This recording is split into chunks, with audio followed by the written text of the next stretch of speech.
It's a very misty morning here at Belton Cottage, and it is, I think it's the 30th of November. Just as I'm filming this, I can just see the mist falling, and it's like it is just a wet mist. So it's not really a day to be outdoors too much unless you're wrapped up very well. So I thought I'd just give you a little peek at what's been happening here at Belton Cottage, just in the run-up now to Yule and all the celebrations and festivities that are going to be kicking off actually on the 20th of December this year, because I've got friends and family arriving. And so as I've said before, I think in previous videos, definitely on blogs anyway, and I hope you visit the website beltonacottage.com. But Yule lasts for 12 days, and in fact it was kind of taken over as the 12 days of Christmas, but it was actually always a 12-day celebration running from the solstice, the winter solstice, up until what we now call New Year's Eve. So, despite all the really heavy frost that we've had here, and the frost was literally biting into the ground for about a week, near on a week, it's all thawed now. Temperatures have climbed a little bit, but as you can see, and this is one of the reasons why I love living in the west of Ireland, everything is still green. So there's lots of actual growth there on the rosemary and the Senecchio. You see rosemary there by the door.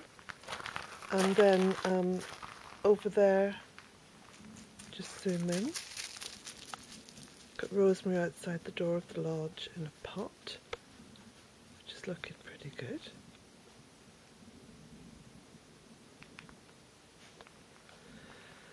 So we'll walk around just to the front of the cottage. I'll let you see everything, so I'll take my time, try to slow these videos down a little bit because I'm walking around and chatting away and I'm not really aware of how it's going to be perceived through the lens. So I'll go as slow as possible.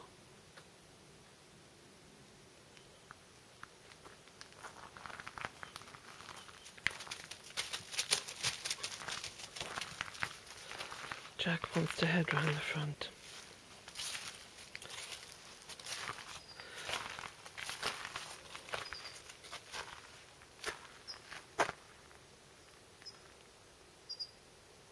So over the past 12 years, since I started planting trees and shrubs and ground cover, there's been an amazing annual leaf fall, building up year on year, growing deeper and deeper.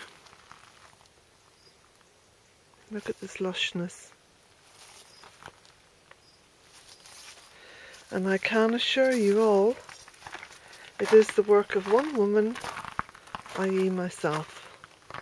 One person planting. Planting is so very important.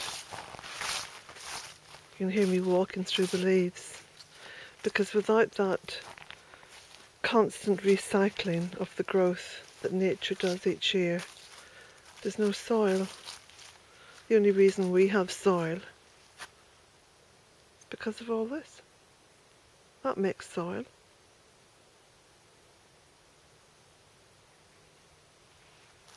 Jack?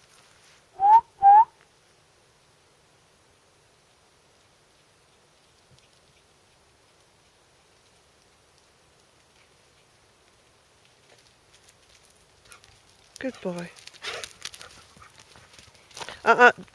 Come back. He thinks good boy means he can go on back down there. Come back up here now. Come on. Jack! I don't want to dampen his spirits because he's just so joyful and I love to have that joyful energy around me.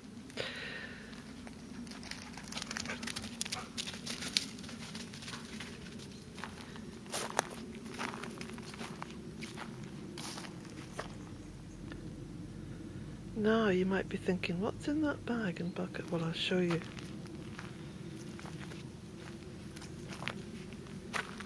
Gravel, which I've been picking up from the side of the road.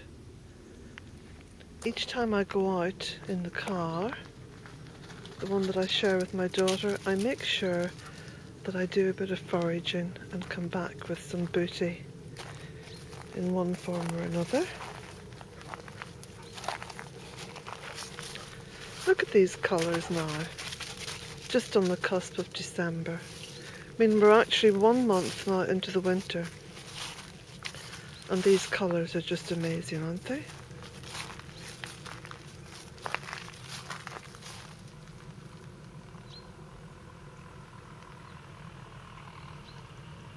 There's a strong mist today.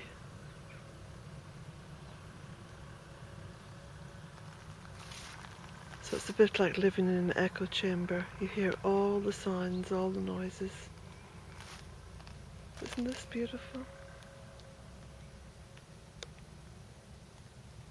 It's very hard for me to choose which is the most beautiful season of the year here.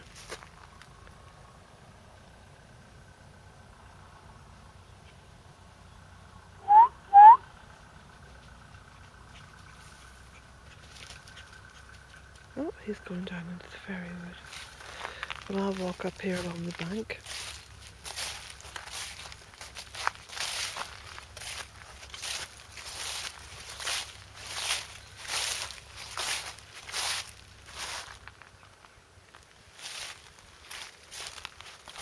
I must move this old piece of timber. I picked it up on the beach up at Ross's Point almost 13 years ago now, and I just literally stuck it into the ground here, and it's never rotted. It's been so well preserved by the Atlantic Ocean. It's tilted a little bit to one side, that's all. Still quite firm in place. And I often wonder where that beam came from. Could it have been off one of the old Armada ships from the Spanish Armada? Hmm?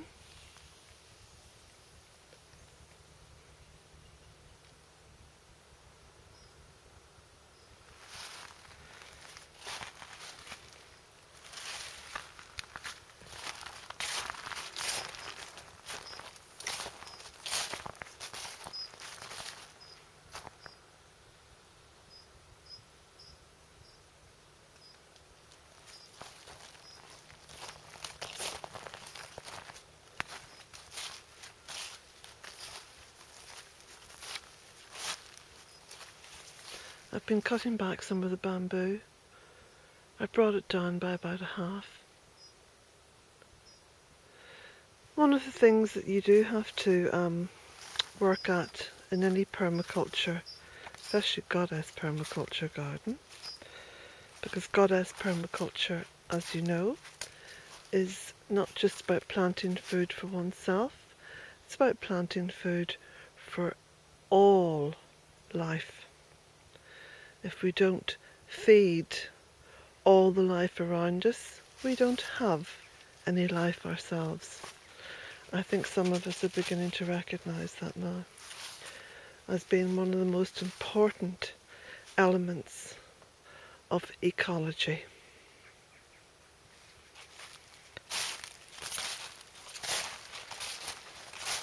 So, of course, there's a little bit of work now involved in maintaining the gardens here.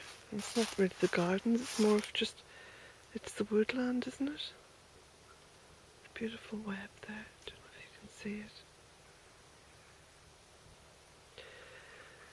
So it means a lot of cutting back and each autumn and winter and early spring you choose a different part of the garden to work on. So I've been working on this particular area, opening up the path again. And as you can see here, I've been pruning back some of the pyracantha and the cotoneaster. But all that's good because it means that you're putting lots and lots of material down onto the earth for building up soil and injecting health into the soil that's already there, and creating habitat for small creatures and insects and mammals, and also harvesting wood for the stoves.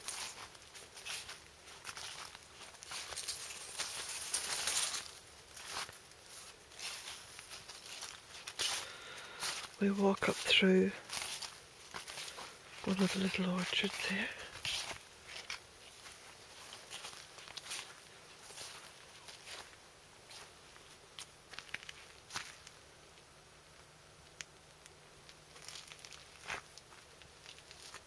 Little web across here, look at this. I have to break it. Jack?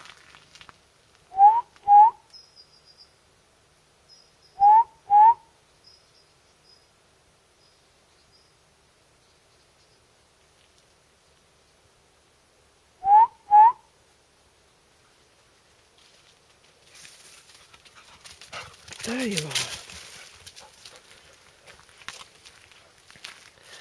So I've been working on the Lunacy garden as well. I mean, it's actually really lovely to have planted so intensely here, because when you do go out to do some work, it's very organic. You're just moving organically from one area to another, and you never quite know where you're going to end up.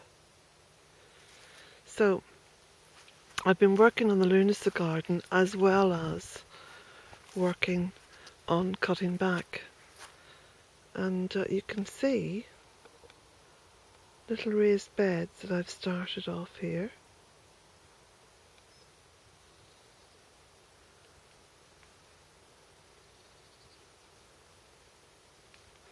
And some willow sculpting that I've done.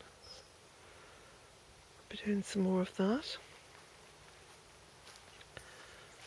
You can see I've cut quite a lot of willow there. It's stacked beside the chair.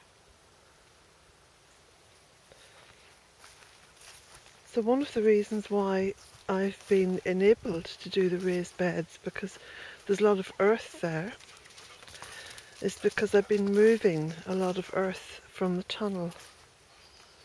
And I'll show you. So I'm redesigning the tunnel completely. I'm moving the raised beds about half of the tunnel.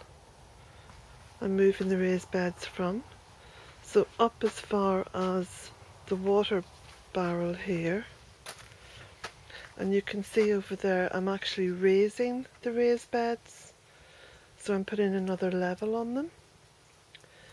So I'm going to end up with raised beds on either side and the trees in the middle, and then from those double stones there, from this water butt all the way down to the bottom, I'm not going to have any beds at all, so I'm actually taking it back to a kind of compacted base.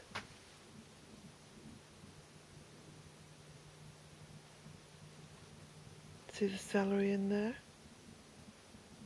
Brussels sprouts, and the actual lemon verbena is still holding good. This is quite interesting because in previous years I've lost that, but of course we're only a third of the way through the winter, so we don't know yet. All these pots contain daffodil bulbs and snowdrops that I've planted. And as you can see, I've got lots of bay trees that I'm growing. So I'm going to be using this area once it's all cleared, because I've got a big table here that extends. Don't know if you can see that table, but I'm going to be using this as a teaching area for doing workshops, and also a dining area for students who come. So it's a case of really utilising the space that I have here and making it all work better for me.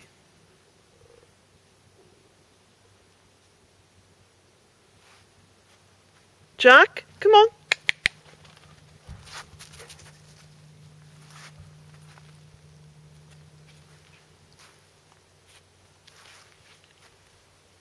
Just heard a car, but I think it's next door actually. So I've also been laying quite a lot of straw along the weedy path by the tunnel. This is the weedy path. It doesn't get trimmed very much. And I've also covered the compost heap that I've made this year with straw.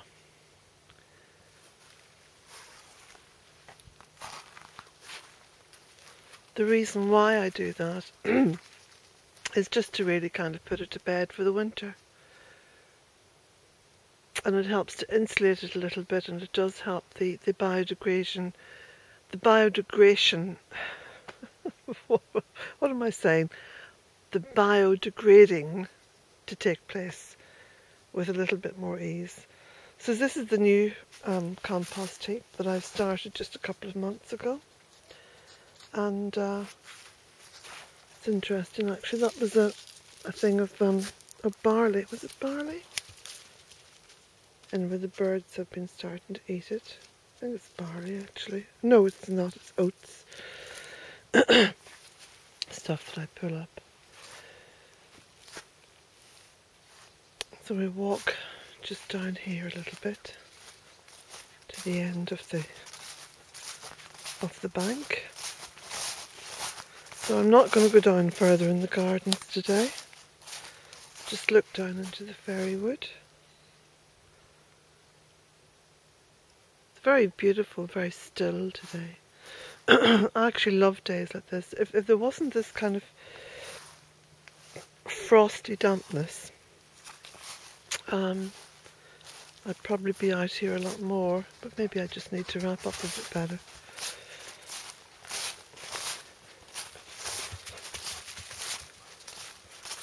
Ah, there's little Beauty. There's the little girl. Hello, my darling. She is such a little dote, and you know she's not scared at all now of Jack. You are such a beaut. That's why I call you Beaut. She's so bright. She's as bright as a button. She appears to learn things very quickly. Like she knows where everything is. She's very familiar with Jack. She's very confident with him. She has set her place out as far as Sammy is concerned. She knows the garden really well. She knows the safe places to be when I'm not here, because I think she's very aware of being vulnerable. She seems to, that seems to be the only aspect of her personality that I picked up on that kind of concerned me. She just seems to be very aware of her vulnerability. Maybe as a young cat or as a small cat. But she's also very brave, as I've watched her. But I'm glad that she's aware of her vulnerability, because I had a beautiful, beautiful cat here called Oisin some years back, and he was just the absolutely most beloved cat I think I've ever had. And I think he got taken by a fox, because he just didn't seem to have an awareness of danger. So Beauty has that awareness, which I'm glad about. And she's very much a survivor. Oh, look, she's saying, what's that? Oh, that's a little robin. Where's he gone to? There you are, look at that. Hello, little robin. Am I pointing in the right direction? I must put my glasses on. There we go. Yes, I am. Hello, little one.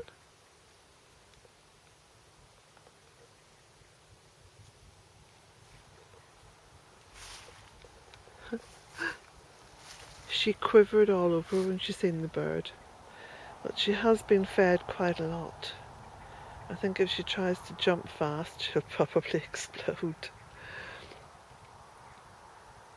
And she'll be coming back in with me. She's only come out because I've come out with the camera. Come on, beauty. So, you can see now some of the things that I've moved from the tunnel. So I've moved this lavender, and I've moved the bay tree, and various other plants. So I'm putting them all in here, and the stones, you can see the stones.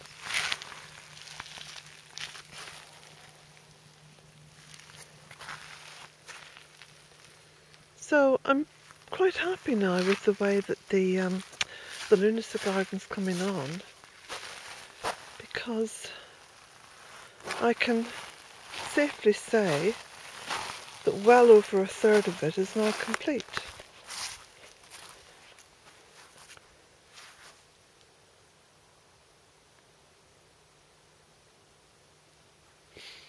So I think I've kind of got over the worst bit of it, which of course is always getting started. That's the worst bit of anything, is just, getting started.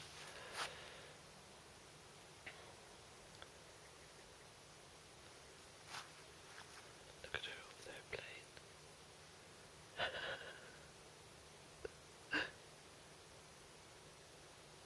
Beauty, come on.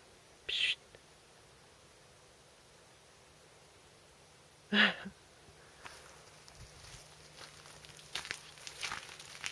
I've got a nice cup of coffee sitting indoors waiting for me, which I abandoned to come out and make this little video, which was going to be a lot shorter than what it is at the moment. Got some nice broccoli, purple sprouting broccoli coming out there. Look at that. All outdoors. And the beds here, my Permaculture beds, I'm clearing slowly. Still got a lot of work to do out here. Look at that, only half that shed painted this summer. I think I took on far too much work this year. I was supposed to be cutting back a little bit, but I actually ended up taking on too much work. So, and now of course I'm also doing a little bit of part-time work for cash, which is interesting, but does take some of my time as well. But on the plus side, my life is full and busy, and I think that's wonderful. So look at these beautiful rose hips now. I always leave some of the roses on this rose bush at the end of each summer, and then they turn into these beautiful hips, these lovely deep orange hips that they look a little bit like apricots. So they're very attractive. I didn't leave on a lot this year. The ones on the outside take a little bit longer to colour, but they should be coloured up in time for midwinter. I'll put some fairy lights through those, that'll look nice. And the geraniums are still flowering, isn't that amazing? Look at this one. I'll just show you before we finish. I've got geraniums in here, which, now this one I left out a little bit too long, got a little bit frost damage, but there's still a fair bit on there, that'll be okay. But these are the geraniums which I've kept for years and years. So I'll be storing them in here over the winter. I'll get a big box and put them in. Actually, there's a big box there, but that's got the hammock in it. So I'll make sure that these are stored then for the winter. And then each spring, late spring, I cut them back. I put them over in the tunnel, get them started back into life again.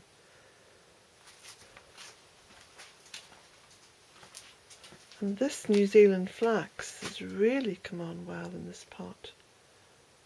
This is a little dedication area to my mother. She loved blue and green. And she loved angels. Although that little angel has lost one of his wings. And there's another geranium I've got to move. As I walk around, there's always so much work. I think, oh, I've got to do that, got to do this, got to do that. I need to have a secretary, a personal secretary, just to follow me around taking notes that I can read back and think, must get that done. That's the Pieris, the forest flame, in the old bottomless milk churn. It's done really, really well in there, really well. Jack, come on, we're going in. So,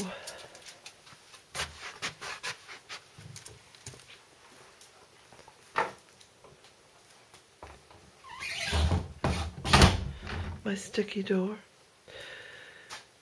Now, I've got to decorate the inside of the cottage for Yule.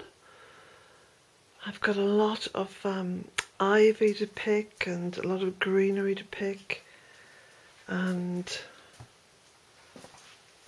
I've got another windowsill to paint in here.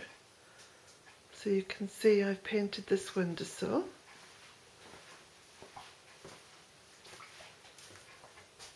Just using up old bits of paint and tins.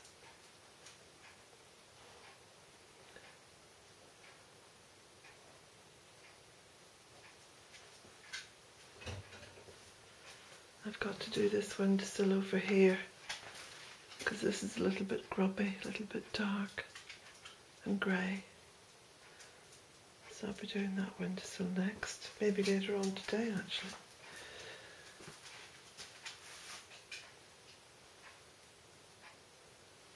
As you can see, it's 12:20 up there. So what I'll do now, I'll sign off and load up this video. Jack wants to go into his bed. Go on, out you go, Jack. You've got water, you've got food. There's his nice comfy bed. He likes that bed. He prefers that to having the big dog basket. Yes, he's wagging his tail. He says, I do. I love it. Okay. So on that note, I'll bid you adieu.